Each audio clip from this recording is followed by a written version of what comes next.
Hello and welcome to episode 110 of the Rollo and Slappy Show. Today is September 17th, 2018. I am Rollo McFlugel, and with me is Slappy Jones, too, and we are both of McFlugel.com. Show notes page for this episode is McFlugel.com/110. You'll find links to subscribe to this podcast and on the podcast catchers, as well as subscribe to our email newsletter, where if you sign up there, you will get a discount off at libertymugs.com. And make sure to go check that out, too. We sell libertarian-themed mugs. I hope you enjoyed last week's episode, because we actually did a little bit of a time warp. When I realized after I published it, I said it was 2019. And so we hope you, because looking at my notes, I wrote it was 2019 there, so. Why did you do that? Because this podcast is actually a time machine, too. So it happened. So we didn't do that yet. No, we did. We went into the future and did it and released it for everyone. So I don't know. Maybe that should be our free market success story. Sure. That people that listen to this podcast got a free time travel ride, and they didn't even ask for it. We just gave it to them because we're good. We're good dudes. We're good libertarians who believe in giving away free stuff. All right. So, Slappy, why don't you introduce our episode topic? Is this for our episode we're doing 6 months ago? Yeah, sure. Why not? All right. So, today's topic we're going to talk about was inspired from Twitter exchange that Rollo had with our good friend Vake. Yeah, it was actually a friendly Twitter exchange for once. Not with Vake. We always have friendly Twitter exchanges with him, but yeah, just in general. Yeah, just anyway, it was a good question, and it was probably a little more than fits into however many characters Twitter allows. So we said we'd do a podcast episode on it. So the question is, what about fraud? Is it a violation of the non-aggression principle? There's no physical harm. How would the market solve that? And I think there's a lot to say about it. And Vake brought up some decent points, which I can't look at because my phone's not working, which is why I keep saying and trying to get it to work. So, Rollo, what are your thoughts on fraud? Is it a violation of the NAP? Yes, it is. I would say so. But also, I don't think it matters if it is or not. We've talked about the non-aggression principle before here, and I wrote about it. Just that, not that it doesn't matter. The non-aggression principle matters a lot, but it's just a guideline. I don't believe it is an axiom, so I just kind of want to throw that out in front, kind of qualify with what I'm saying, because I think it strengthens kind of what we're going to talk about later with how to deal with it. Because even if you could make the case that it's not a violation of the non-aggression principle, it certainly isn't savory, desirable. Right. Just like it's not desirable for Grum to be trying to chew on the wires again. Desirable for who? Yeah. Well, for me. Apparently, it's not just Bitcoin that he doesn't like. It's just he doesn't like we're in the triple digits, I think, for podcast episodes. Yeah, maybe if you give him a little more attention. Maybe. So, yeah, but so wait, all right. So try again. I don't have Vake's tweets up, so I'm kind of handicapping myself. What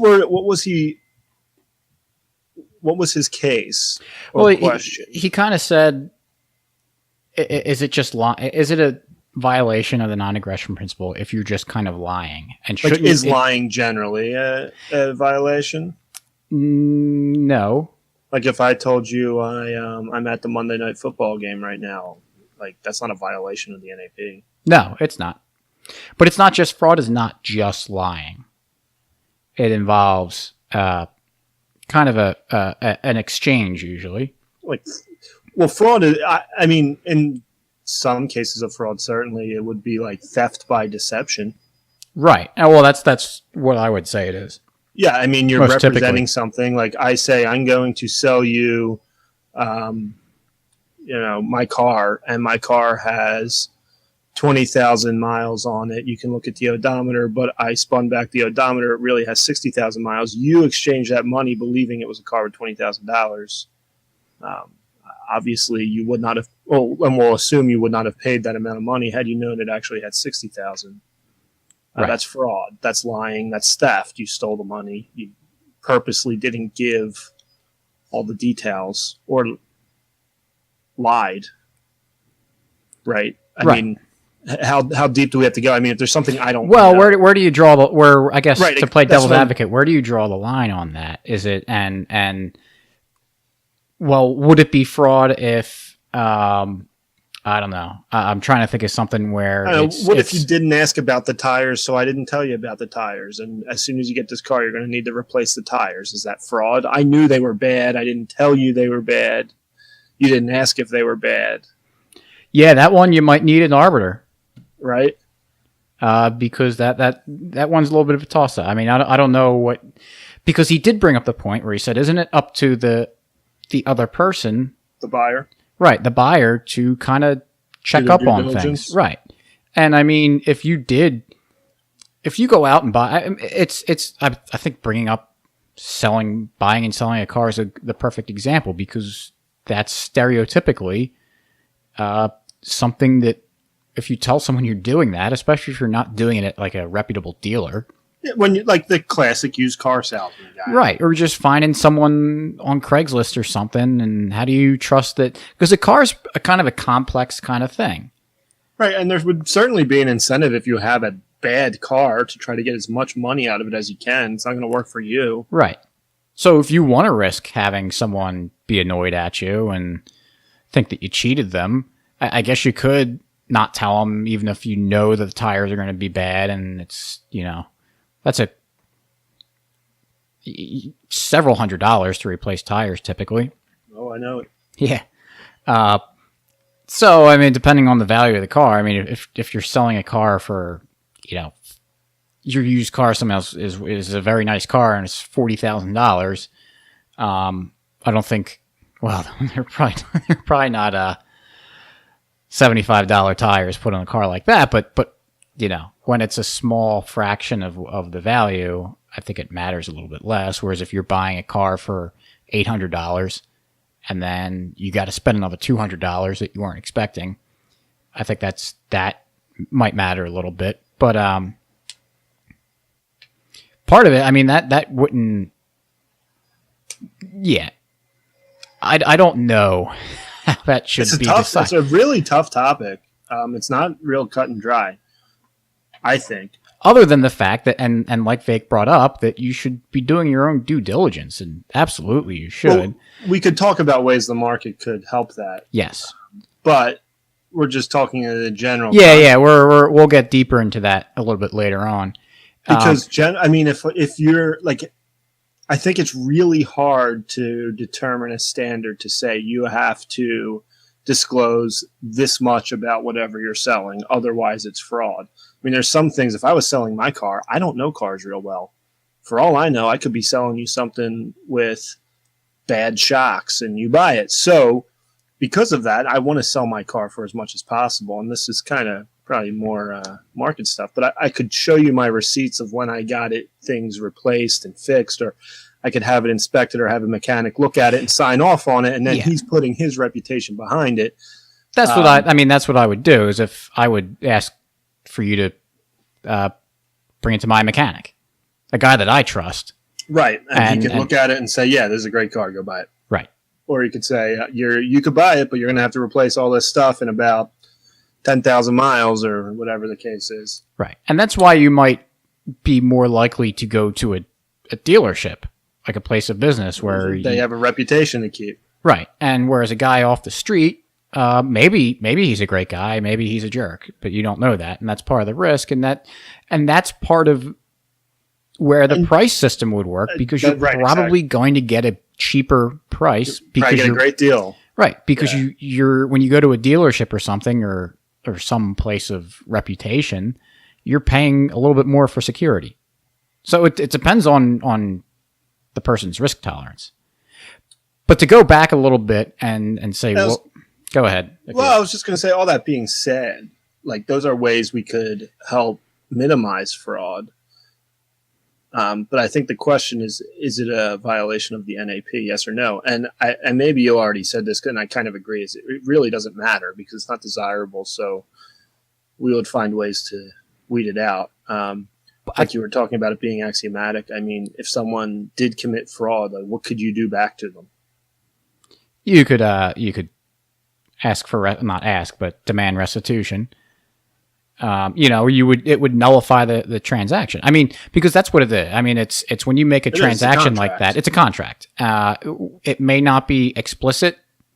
You may not have a piece of paper that you sign. Implicit contract means you agree to the social contract, correct? Oh, man. Well, there goes everything. Sorry. We're not libertarians anymore now because of that. No, but yeah, it's an implied contract. And that's where is the deception intentional? I think that there's comes a lot in that a would little go bit. into it. Yeah, Right. I mean, I think even if it wasn't intentional, you could probably have a case to avoid a contract on things that you didn't know. Right, and I think that's where an arbitration, would help. Yeah. that helps. But I think it's certainly one of those things where it's like, okay, what would a reasonable person expect about the quality of something? For example, I think this speaks some volume, or at least it promotes the idea that reputations are important. If you go to the supermarket, your expectation is if you buy a carton of eggs, that those eggs are going to be fresh and, that you're going to be able to use them and they're not going to be nasty. They're not going to be bad. They're not going to be rotten. If you go home and you crack the eggs open and they're like rotted inside and they smell terrible, well, I don't think anyone at the supermarket was probably trying to do that on purpose to say, hey, we can sell rotten eggs to people and still make money. But you go back and say, hey, these eggs are rotten, without question, they're going to give you your money back. Without question. Another carton. Right. One way or the other, they're going to make you whole. And it's because implicit in that, because you don't go into the supermarket and say, well, I agree that when I buy this stuff that I agree that, or we both agree that it's going to be of this certain quality. Even though on the carton it probably has Best by, or, that fresh by whatever date. Yeah, and it probably has some language on Guaranteed. there. Yeah, we use high quality. I mean, a lot of foods have, and products in general have stamps of some sort of quality thing. Yeah. But it's yeah, and it's when you, after the transaction's over and you inspect when you finally can really inspect what you have, because you can't. I mean, you can. When I buy eggs, I open up the carton, make sure they're all whole. There's no cracks in them. Same here. But you can't sit there in the middle of the refrigerator section and start cracking eggs open to make sure they're fresh. Checking them all, yeah. So there's really no way to know for sure that you're getting what you bought until the purchase is over and you take it home and start using them.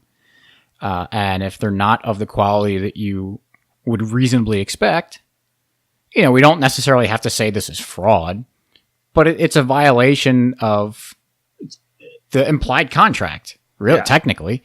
And so you would be... like you went and paid for eggs that you could use. Right. So they're going to provide you eggs you can use. Right. That's a extremely reasonable expectation. Unless you go there and there's a sign on the refrigerator door that says, hey, buy these eggs at their own risk. Yeah, these eggs are past expiration date. Some are rotten. You can have them for $0.25. Right. I mean, these are often the manager specials. Yeah. When you see that, maybe just look at the but expiration. even there, they usually have... I mean, I don't know where you shop. Maybe they do put dairy products in there. No, I've never seen it. It's more on things like meat. Yep. That have to be sold that day. Yeah.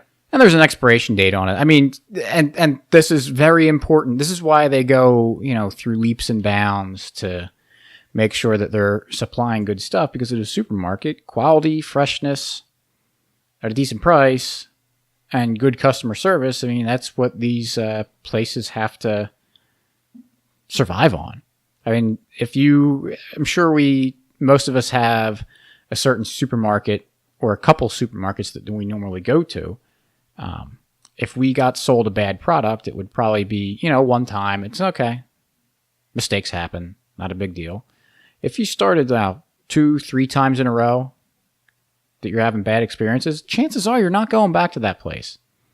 So there's a really good incentive on the seller's part to make sure that they're meeting the expectations of their customers. And it has to be reasonable. I mean, there's always there's a meme about it, of the woman with the "I want to see your manager's" haircut. Some people are just unreasonable, and they got to deal with those people too. But when they get memes made about it. Yeah, they do. I had something else I wanted to say about this, but I forget. But all right, well, how about go ahead? Go ahead. You can. Eggs are a relatively small fraud, right? So I think most people would agree. Yeah, and I just called it fraud. It's probably usually not fraud. It's more than it is the supermarket honoring the contract. Sometimes they're scrambled. Sometimes they're fried. Yeah, that's what I was saying. Yeah, fried. That stupid commercial with the frog protection. Oh yeah, I think that's actually kind of funny. I knew you would. Anyway, that's a relatively small case. What about a giant case like Bernie Madoff? Yeah. What do you do in that? How would the market solve that? Or is what Bernie Madoff did a violation of the non-aggression principle? And if there's anyone listening who doesn't know who Bernie Madoff is, I mean, I think this happened in 2007 or 8, right? 2007, maybe? It's been a while. So that's a long time ago. He ran a giant Ponzi scheme. He was in charge of Social Security? No, I'm pretty sure he does have the second largest Ponzi scheme. I'm almost positive of that. First being Social Security. But, and I think he even said that. But what he did was he collected money, and he had been doing this for a long time. He was actually president of NASDAQ for a time. He was very well respected in New York on Wall Street. And he would go, the Mets were involved in investing in Bernie Madoff. There's a lot of big names. There's also a lot of regular, normal people who are investing their retirement savings through a fund that went up to Bernie Madoff. I mean, this affected a real lot of people. And he had been running this Ponzi scheme for a long time. He would collect people's monies, show them they had a return greater than what he actually got with the investments, and would pay people out on new money coming into the fund. So, Rallo gives me $5. I tell him, you got 100% return. Your account's worth $10. But in reality, it was still $5. And then Rallo wants to pull out his money, and I give him the $10 that I told him he got in a return. But that money just came from other investors putting money into the fund. And so that's essentially how a Ponzi scheme works, and it grows up real big. And then when the market crashes and everyone wants to move their money out, the money's not there to move out, and it blows up. Right. And that's what happened with him. And that's where the fraud is, right? Because it's implied that when I want to take my money out, there's going to be money there. Yeah, well, there's fraud. Assuming, I mean, I get what you're saying. But, the fraud was going I think the entire time, from the time a guy put $100 in and was told he got a 15% return, and in reality, the fund got a 5% return. He lied about what that account was worth. Right, which would instigate people to add more money to it. Yes. Which is and tell their friends. Right. And say, you got to invest your money with this guy. all my friends are getting 10% and he's getting 18%. Yeah. Like, you got to do this. And there was guys who had invested in him for, I think, like 40 years. I mean, at least 30. He started in the 60s. Some of them died thinking Bernie Madoff was an absolute genius investor. Yeah. Because they got returns every year. When the market was down, Bernie was up. But I guess I mean, I know this wouldn't happen, but just for the sake of argument, if you said I got 100% return on my $5 and you paid me my $5 plus you just pulled $5 out of your wallet. My own money? Yeah. Then it's not, I mean, you're still lying. I didn't take it from someone else, though. It was money right. Yeah. I mean, it's still a lie, but you got your money. Right. I don't know. I mean, I didn't get you. Now, say I use that and I took that. Look, I got Rollo 100% return by doing my technique. I mean, I guess if I'm giving everyone the money, is there fraud? I mean, there is fraud, but is it a problem? Probably not. I mean, yeah, it's fraud. I agree. That's absolutely fraud because I'm lying about what I'm doing, and I'm telling you that you should give me the money because I can get you this return. Right. And I don't know why I would do that. It makes no sense. It doesn't make any. That's why I said just for the hypothetical. Yeah. Well, I mean, it's just. I mean, it would be fraud to say that. Hey, I bought. If I'm looking at my glass of water sitting on the desk next to me, if I said, "Hey, I can sell you this hand blown glass that I made myself," and I sell it to you, and it's what you want, but I bought it from the store. You're getting the glass that you want, but not how you think it's been made. So that might not be. I would say so. I mean, you might be able to. What if I had a painting and said this is a Picasso and it's not? Right. I mean, that's clearly fraud. Right.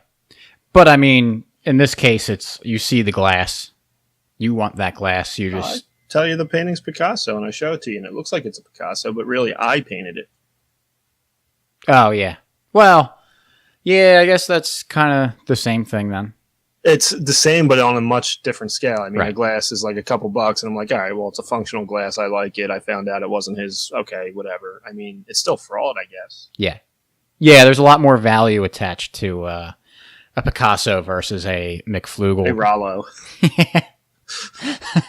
Although, maybe not. People like Liberty mugs. Maybe not. And, yeah. They're better. Man, if there's fraudulent Liberty mugs out there.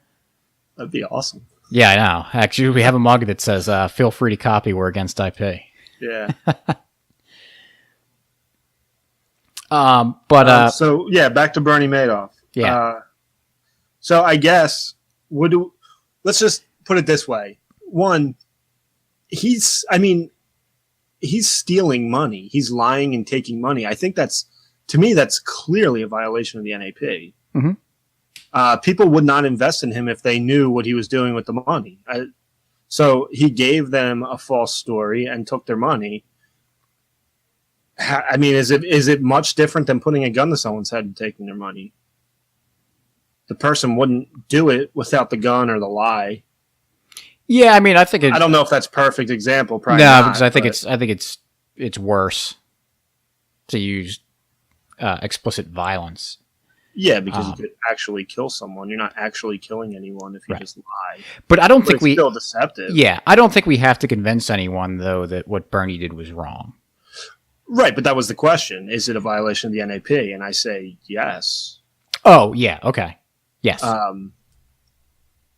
guess I don't know. I mean, certainly part of it's on the buyer, the investor, to know what they're investing in, and that's where we can get to the market. Yeah. Well, and that's one of the things where it's, for something like buying a car, I think a lot of it should be, whether or not this would hold, whether or not it would hold up in arbitration is one thing, but that's something where it's reasonable that you can take a couple steps to, it's like when you buy a house, you hire a couple different inspectors to take a look at things because,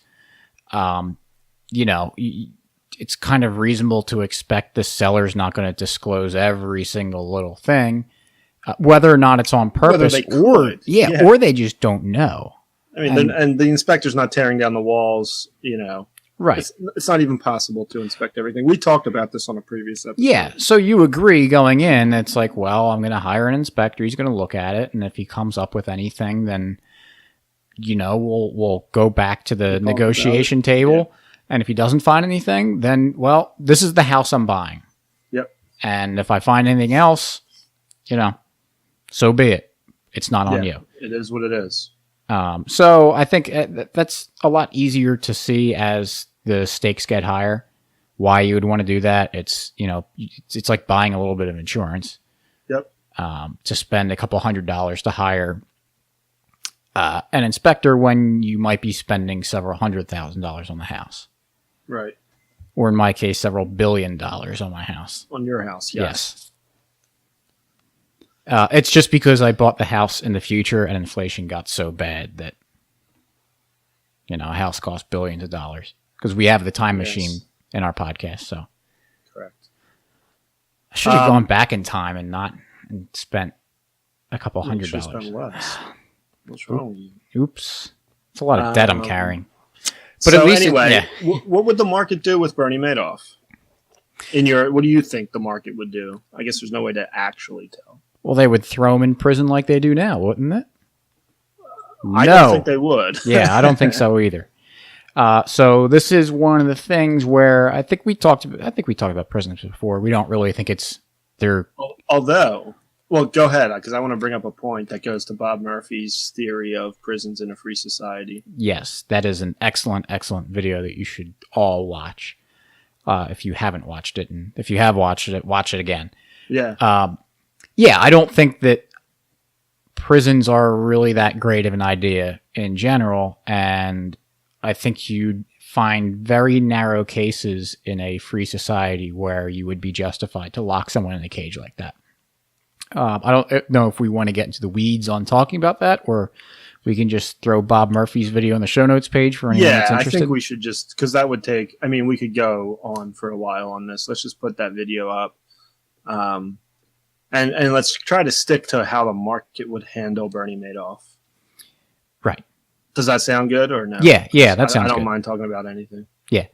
So yeah, the big thing, why it isn't good to send a guy like Bernie Madoff into prison.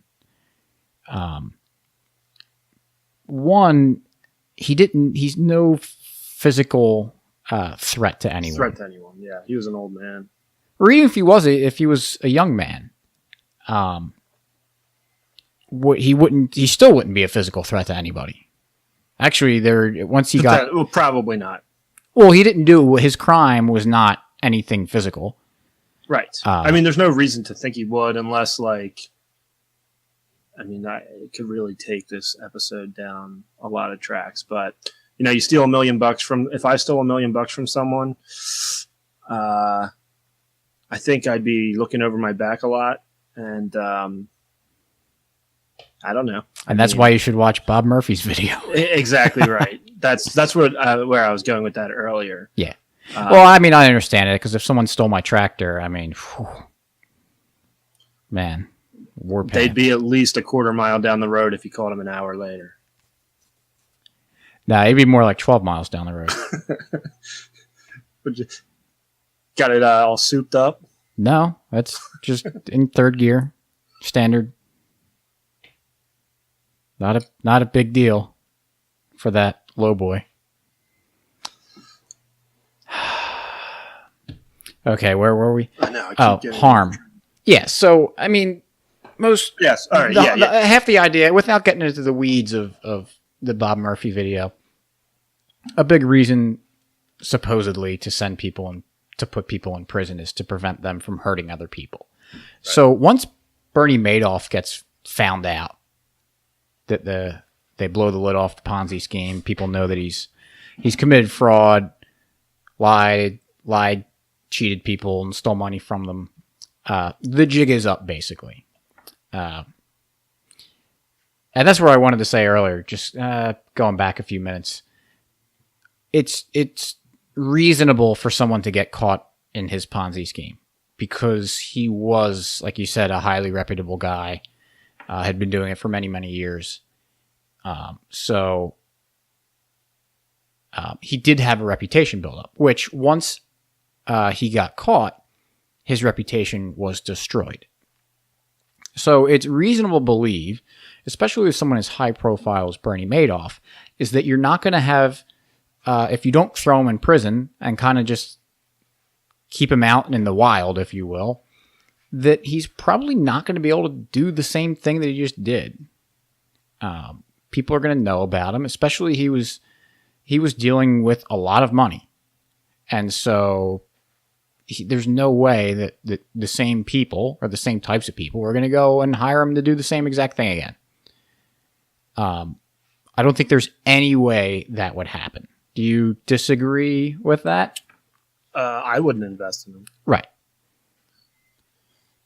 So, yeah, I mean, like, okay. Yeah, go ahead. Continue. Because I was going to add something. But... No, go ahead. Well, what happened in this case, right, is he was investigated by the SEC several times. And the Securities and Exchange Commission is a government agency. And the reason it exists, and I believe it was FDR who created it, but the reason it exists is to protect investors from illegal, dangerous financial practices or fraud. And they require a whole lot of financial disclosure. And you have to be registered. You have to submit certain, you have to have your books audited and all this stuff. Go up through a broker-dealer who's supposed to monitor you. So it doesn't work. We know that. But part of the problem is they kept signing off on him. And so the people who are investing in him see that he's still licensed, he's still good to go, everything's on board.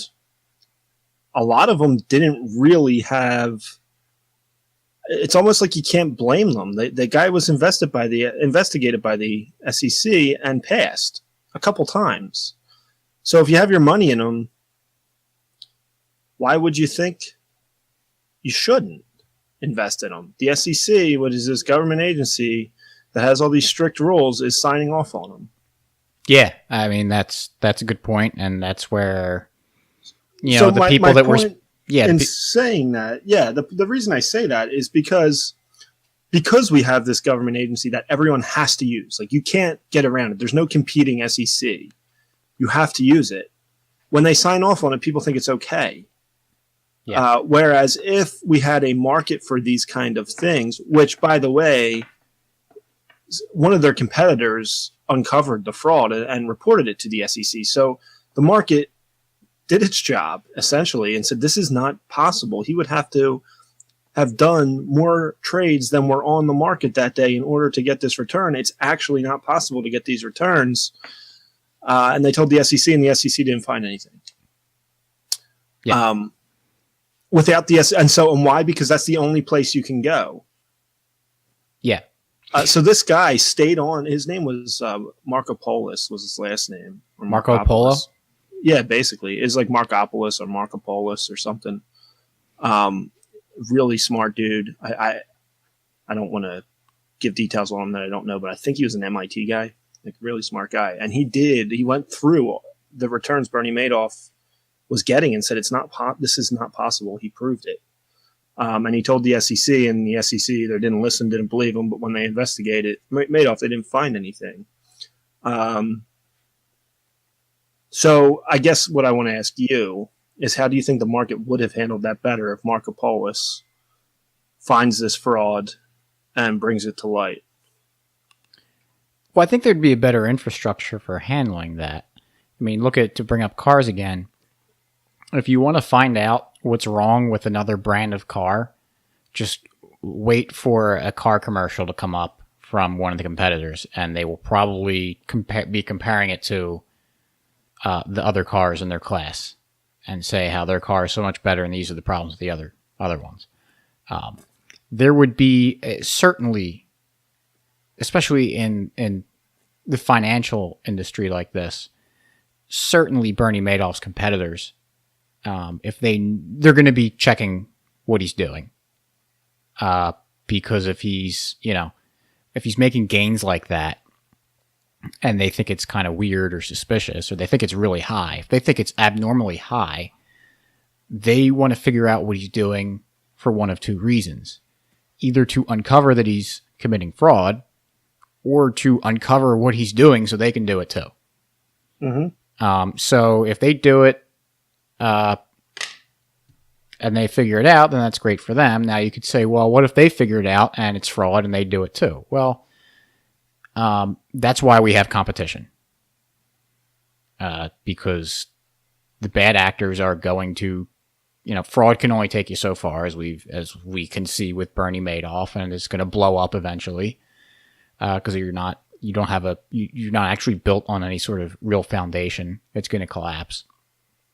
And so, unfortunately, those people that chose those gains are going to lose out a little bit. But you would expect that there's going to be enough competition out there that would manage their businesses well enough that they would have the foresight to not commit fraud that way. That's the basis for all support of the free market. That you have that you have lower time preference actors out there. Where was I going with this? How the market deals? Okay, so there's that aspect of it. That there would be people checking them. There's also just going to be, we talk about it all the time, free market regulation. There's going to be third parties are going to be checking the books, doing audits, because like we said, people want to go in and put their money into something and expect the return that they expect. And for something like this, it's pretty complex. Same with buying a house. You don't know exactly how all this stuff works, but you want an expert whose reputation on identifying issues and problems, to put some guy to put his reputation on the line to give his opinion on it. And the same thing would happen here. You would have, businesses that would go in an audit and making sure that this stuff is on the up and up. And if they don't catch the bad actors, then they're going to suffer economically. If they're catching people that are committing fraud, then when they go in and give their opinion, they're going to be trusted. And that's part of the problem with the way the system goes now is the SEC gets more money when it screws up. Right. And it's reasonable to think that these companies would carry some sort of insurance policies that in case they do mess up, someone might try to coverage, probably. Right. Someone might try to get a lawsuit against them to make themselves whole. Right. And so that insurance company is going to make sure that these guys are auditing the companies well. And if you go in and go to, Slappy's Financial Services and the Rollo auditors say, hey, we want to audit your company, make sure that you guys are doing everything on the up and up, and you say, absolutely not. Well, that sends a signal out to the market. Yeah, what are they hiding? Why won't they show the books? And you may have a good reason for it, but when you can make that case, but right, and you might have to offer your stuff at a discount because of that, because you're making people take a higher risk on you. Yep. But I also, unless you had something more to say about that, I want to go into how do we solve, how do we make people whole? What happens after this gets blown up? Okay. So what happens? So currently, Bernie Madoff has this big scheme. The market crashes. Now he has no money to pay people out. Right. Right now, the solution is put him in prison. But the problem is, he committed the fraud. It got blown up, and we had this, disaster, if you will. That caused harm to society. It was a negative in the market. People lost wealth. By throwing him in prison, you're doubling down on that destruction of wealth, because you're removing his potential production from society. Even though that he did something bad, and he should not and probably will not be trusted in that same capacity in the future, it doesn't mean he's not capable of doing other stuff. Like you said, he was the president of NASDAQ. He was a smart guy. The fact that he ran a Ponzi scheme for that long is actually kind of impressive. He's not an idiot. So it's kind of, why would you not want him working in some capacity?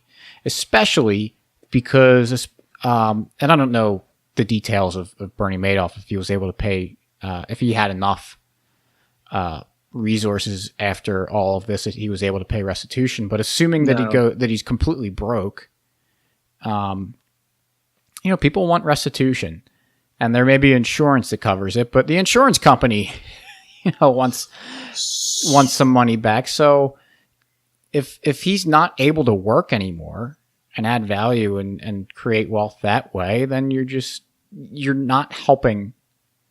You're not bringing any of that wealth back.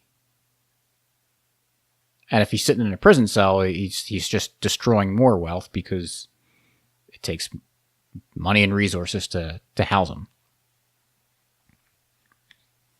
So you sound like you're going to say something. No, I was going. I just looked up about the recovery of funds from the Madoff scandal. It says 1,300 people have been made whole. There was tens of thousands of claimants. Mm-hmm. Looks like the combined total balance of all the investments was about $64 billion. And they've paid back so far $9 billion. Yeah, so there's a huge loss, and they got looks like an additional $320 million is coming soon.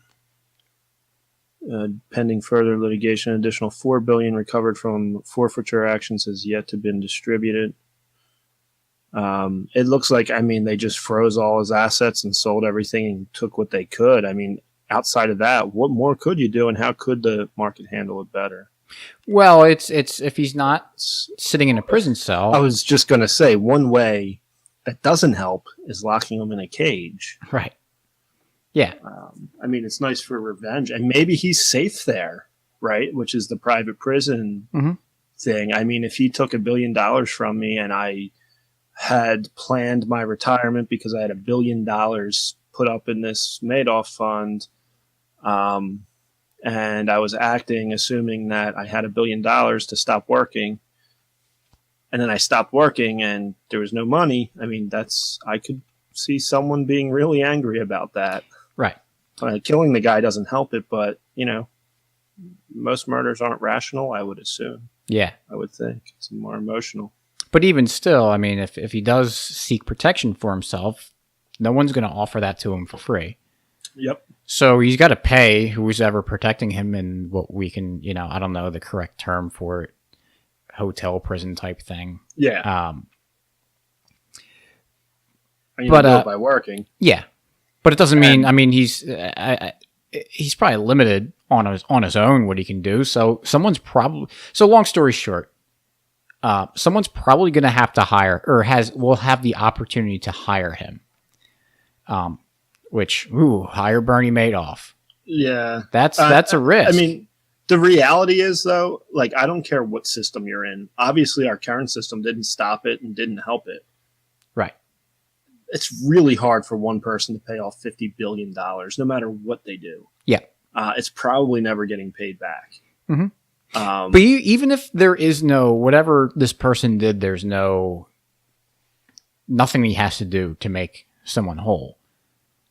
Or pay restitution, which I don't know a case where that would be, but just for the sake of argument, it still doesn't make sense to lock them in a cage and eliminate their production from society.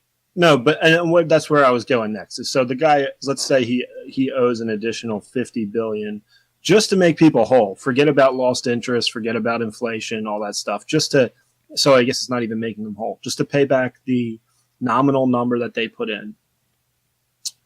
You can't do that in really any society, or it would be really hard to. But one way you guarantee it won't be done is taking him out of society and putting him in a cage. Right. And with that there has to be, for someone to hire him, they got to take a risk because he's got this, huge black mark on him that he committed fraud before and that he's lost a lot of trust for good reason. Yeah, how about just another example of a high-profile case is Michael Vick. Mm-hmm.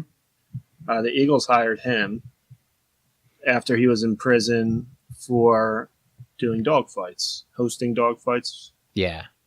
I don't know all the details there, but he was really brutal with some of the dogs. Yeah. Yeah. It wasn't what he did was pretty bad. Yeah. And he lost a lot. He lost his career for a couple years, which is millions of dollars. He lost endorsements and sponsorships. He lost a lot of money over that crime, and he I think he did 2 years in prison, maybe. Something like that. When he got out, he was looking for a job, and it was very controversial when the Eagles hired him. There was some protests and people swearing they would never root for the Eagles. Although a lot of those same people are probably pretty excited with the Super Bowl. Yeah. And that comeback against the Giants. Yeah, that was a good one. Okay, so anyway, it was risky for the Eagles to do. It was a lot of bad PR. And I'm sure when Andy Reid, who was the coach at the time, took Michael Vick in and was interviewing him, talking to him, going through things, and Michael Vick had a questionable past even before the dogfighting came out. Mm-hmm. I'm sure Andy Reid said, you have very unique talents. You have a lot of skills. We could use you. We want to hire you. But you got to keep your nose clean. You got to do things our way. You got to be here on time. You got to stay out of trouble. And we'll take that risk. And I don't know what he was paid, what that first contract was. I imagine it wasn't as much as he would have been making had he never gotten in trouble. Well, no, because it wasn't just the risk of his him going and doing bad stuff again. It was he was out of football in prison for 2 years. Yep. Like guys in the NFL, any professional sport or any sport close to that level, they are constantly working on themselves to try to get better because professional football is extremely competitive and there is always someone trying to take your job. So if they give him this contract, he ends up stinking. I mean, especially if he's got to be starting for him. I mean, they're losing games and losing when your team's not winning, you're losing revenue and all that stuff. So, I mean, teams take winning very, very seriously for good reason. So there's just the performance risk too. Mm-hmm. So that's another reason why he's going to come at a discount. Yep. It ended up the PR risk is real. I mean, oh well, yeah, there's that too. It's saying I'm not buying your stuff, I'm not watching your games, I'm giving up my season tickets. Now there's a line of people who want season tickets and all that, but no business, no company wants a bad reputation or lose or to anger their customers. Well, and this is a case where it worked out pretty well because I think a lot of those fans that say they're never going to watch, maybe some of them never watched the Eagles again, but I'm sure most of them came back around to it. And Vic also did very well for the Eagles. So it worked. Had he not, he would have got cut. Well, he would have gotten cut, but he would have got cut if he didn't play well, one, or if he was getting in trouble and doing stupid things. Right. And if he were getting in trouble and not playing well, then that would be bad for the Eagles too, because then it gets the bad PR that people double down on it. Yep. Because it's like, oh, see, you gave this guy a chance and we told you so. He's an idiot. You guys are terrible. Obviously I don't think that would destroy the Eagles by any stretch of the imagination, but it hurts them financially, at least in the short term, and it's not something they wanted. So bringing this back to Bernie Madoff, someone's got to take a risk on, or has to, but someone probably will take a risk on him. And the higher that risk that there is, he's got to charge less for his services. So it can be very lucrative for a business to use his services. If he can make them a lot of money somehow for doing something pretty cheap because he is so risky, then it works out. All right, so I just did a Google search for Vic's contract, and this is kind of what we were talking about. He did 18 months in prison. He came out, signed with the Eagles. I don't know what he was paid initially, but he had a good season that year. The 31-year-old Vic joined the Eagles in 2009 as the third-string quarterback. He started years back. It doesn't say what his original contract was, but then he signed a big deal afterwards.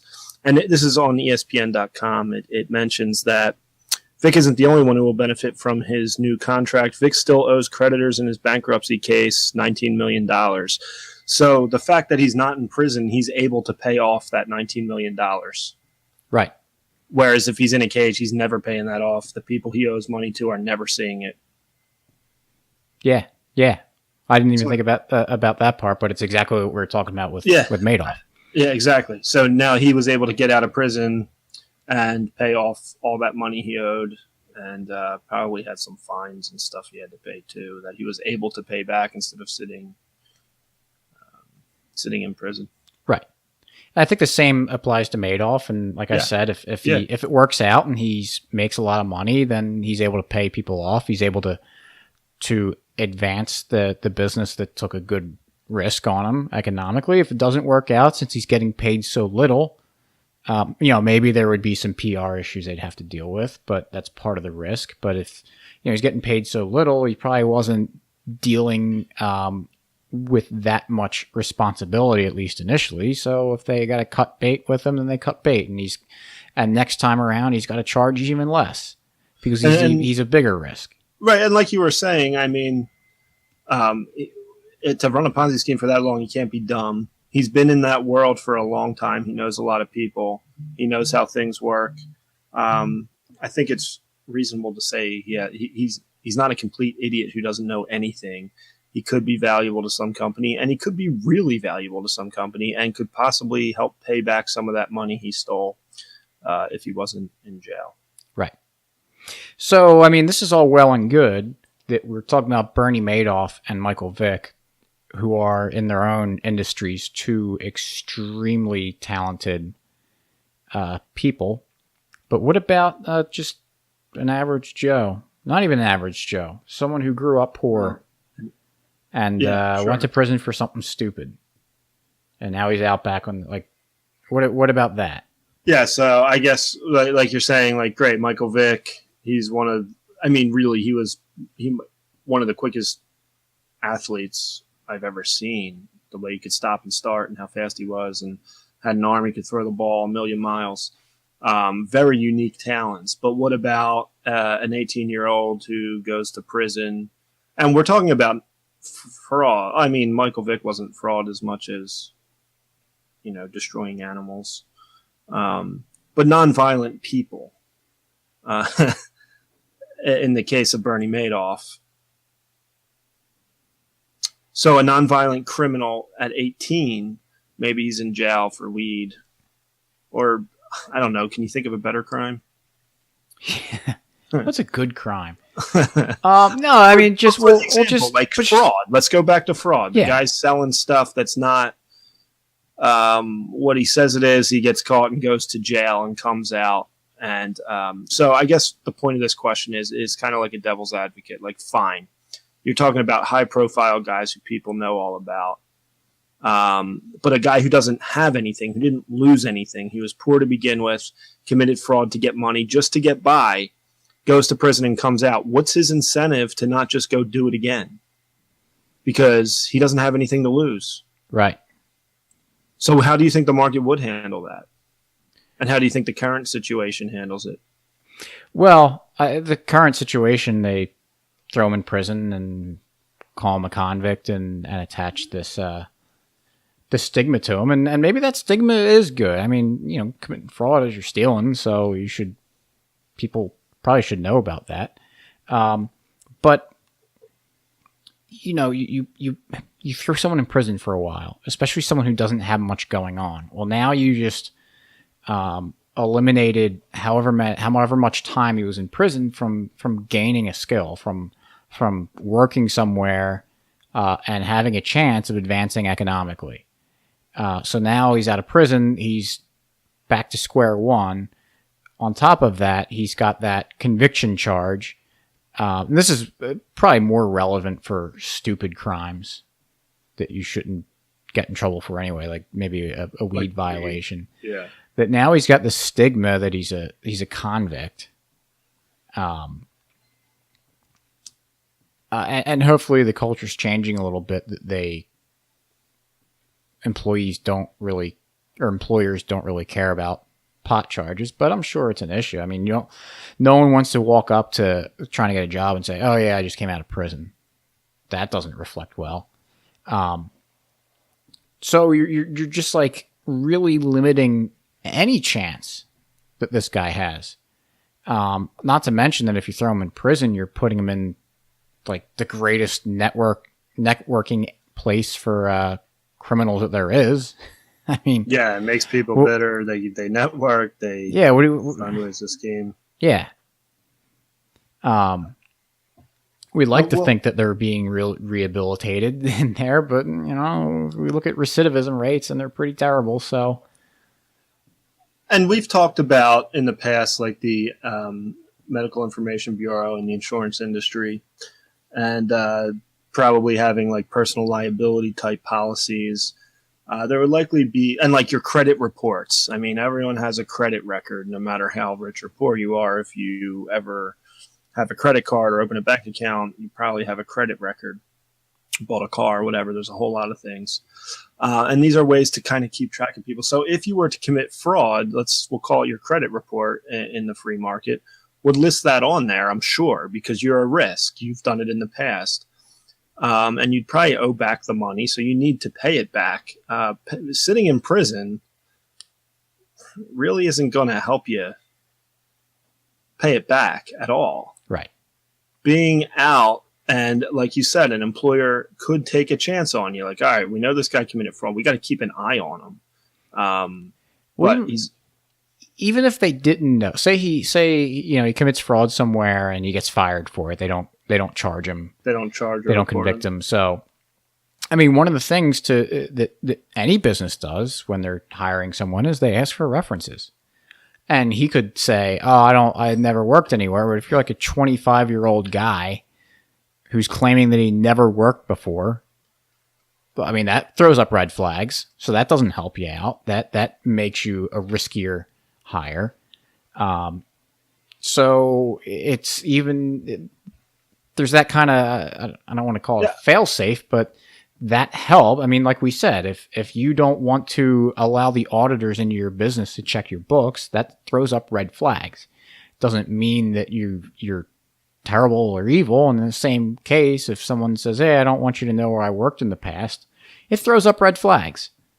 And for something that's just like kind of a very low paying job, I mean, you can kind of, you can take more risk on that kind of person, because if you got to fire them, assuming they don't somehow like rob you blind of, hundreds of thousands of dollars somehow, there's not much effort or resources required to go out and look for someone else and spend the 10 minutes in the job to train him or whatever it takes. It helps.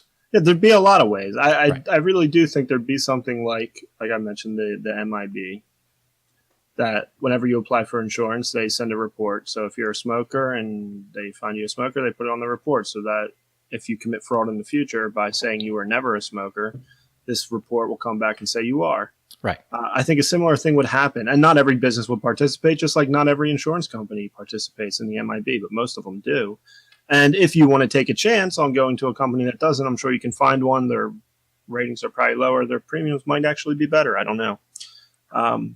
But that's up to you to decide. So stuff like this already happens in the market. Right. And if you just got government out of the way, which doesn't compete, so it doesn't have to maintain a reputation at all. And in fact, their incentive is to screw up so they get more money. It's just not a good system. So if you did it in a market where there is competition, where people want to make sure they're hiring good people, and bad people want, bad people in quotation marks, want an opportunity to rehabilitate themselves and their reputation, you can't do it in a cage, and you lose time and you lose skills. And it's, 2 working years. If you do 2 years in prison, 2 working years is a lot of money.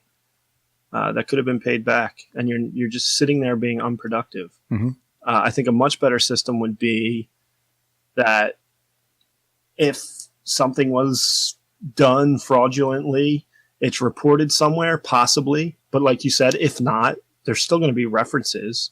And if you got fired for stealing stuff from your company or something, your business will, your former employer will tell the potential employer about that, most likely if they think you're not a good guy.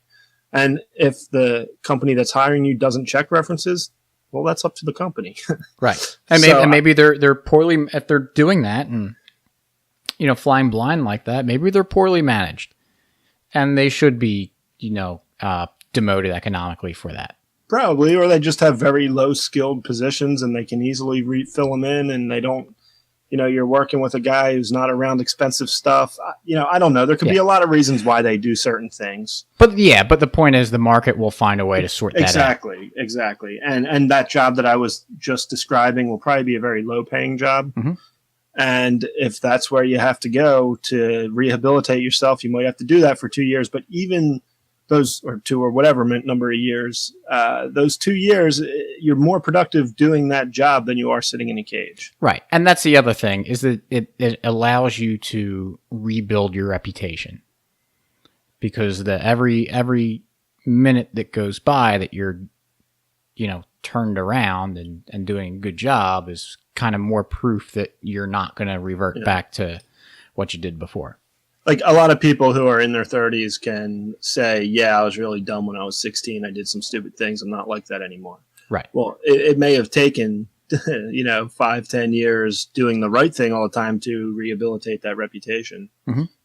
But they were able to do it. And had they been in a cage doing nothing, it's really hard to rehabilitate. Absolutely.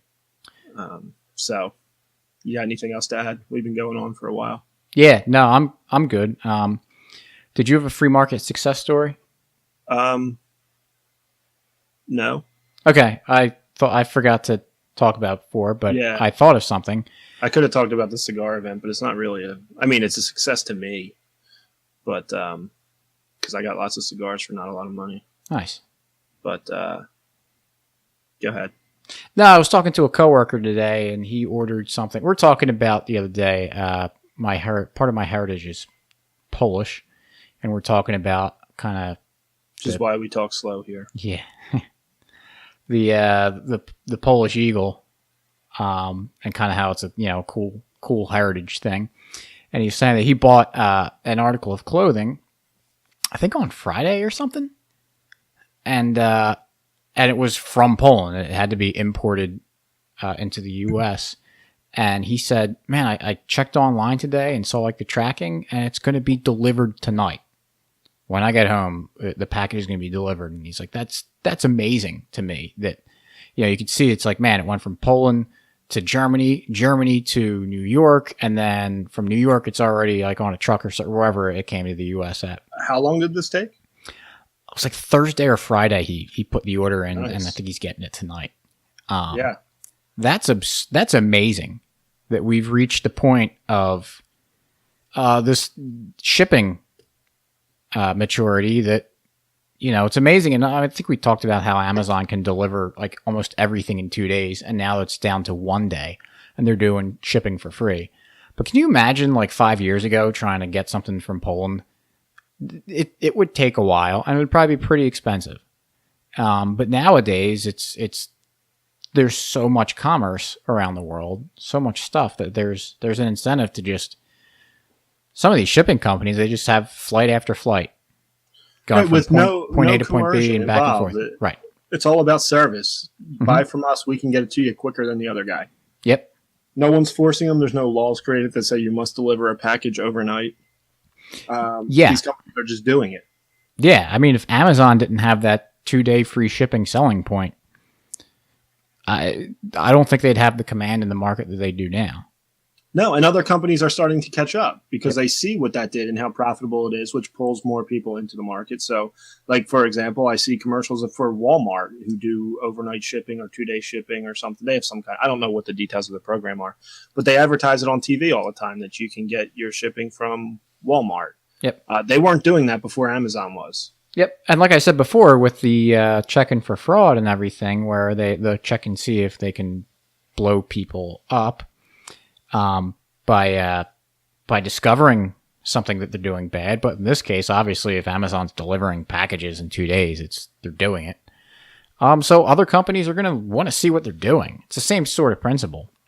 Yeah, it's the same thing with anything in the market. If someone's selling, I don't know, any new kind of product and it's really profitable, people are going to go into that. Same if a business is doing something like shipping.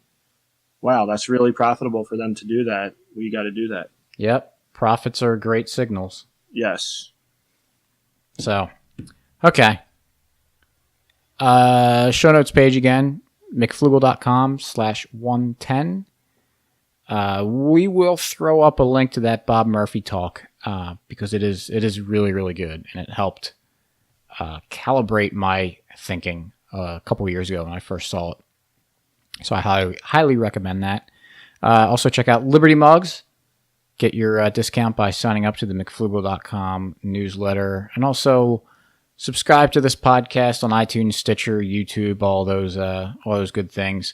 Make sure you share it and give us some feedback on iTunes and Stitcher and any other place that allows for that.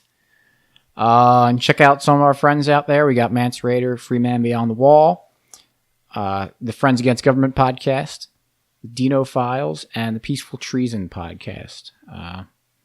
So with that, we'll catch you next week or next year or last year. Peace.